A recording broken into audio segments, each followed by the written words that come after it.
गिबियावनो दिनै नोंथांमोननि जोङो दुलाराय बर' फरायसा आफादनिफ्राय बे रामफुरबिल दख'रानि खुंनाय जुमुता कलेजनि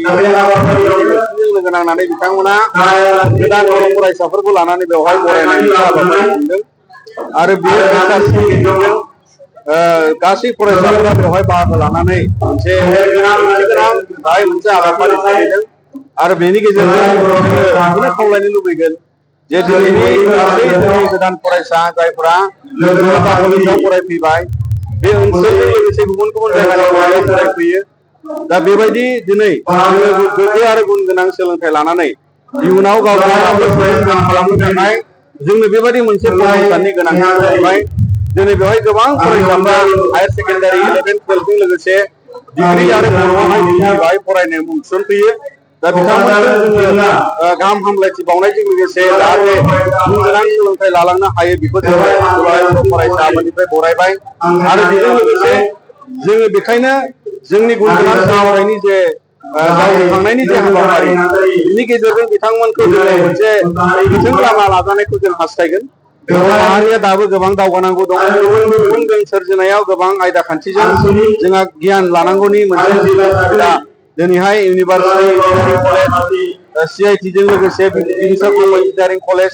आरो जोंनि हालामाव जिफोर सोलोंथाइनि दावगानाय थासारि बेखौ जोङो जोबोद गोथौङै लांनांगौ दा बेखायनो फरायसाफ्रा गोथों गोसो होनानै फरायनायाव बयबो कलेज इउनिभार्सिटि फरायनाय गासिबो फरायसाफ्रा गोसोआव बावसोमनांगौ आरो जोंनि समाजाव समाज बेरेखा थासारि जोंखौ गुबुंले खालामनो हानाय माखासे दिनैनि समाव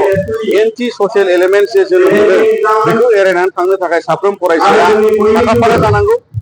गाज्रि हुदानिफ्राय गोजानाव थानो जानांगोन ड्राग्सनिफ्राय जौनिफ्राय आरो गुबुन गुबुन फेग्रा मुवा बेसाद सिगारेट बेफोरखौ जोंनि फरायसाफ्रा जाहाथे गोजानाव दोनगोन मानोना बर' हारिनि गेजेराव जोङो गोबां बेबायदि फरायफुनाय समनि फरायसाफोरखौ जोंनि सोलोंथाइखौ बेफोर खान्थिनिफ्राय आद्रा जानायखौ जों लुबैयाखै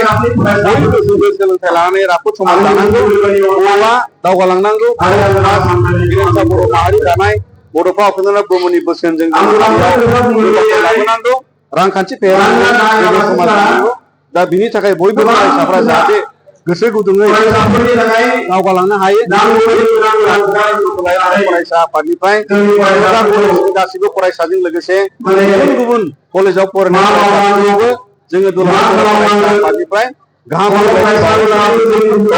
इयुन समाव गेरेमसा बर' माहारि होननानै मिजिंजों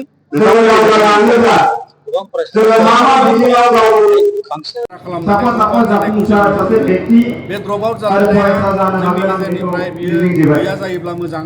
मानोना जों मिजिंथियो हायार सेकेन्डारि फरायनायनि उनाव बिथाङा गुबुन बा गुबुन ITI बायदिसिना भकेसनेल कर्स लानानै दावगालांनायनि खाबु लादोंब्ला बे मोजां फरायनायाबो गावनि डिग्रीखौ दोनथ'आलासिनो भकेसनेल कर्स लानानै आवगायलांनो सानदोंबा रांखान्थि फेहेरनायाव गावखौ दासिमनायाव जिउ राहा लामा लादोंबा बियो जोबोद बाख्नायथाव बिनि अनगायै गोबाङा फरायनायखौ खालामनानै थाङोबा बिनि बेलायाव माने खालामनांगौ आरो जाहाथे रावबो ड्रप जाया लानानै दावगानो हायोबा दावहायाव जोङो बेखौ बाहायनो हायो आरो गावखौनो सासे राफोद सुबुं खालामनायाव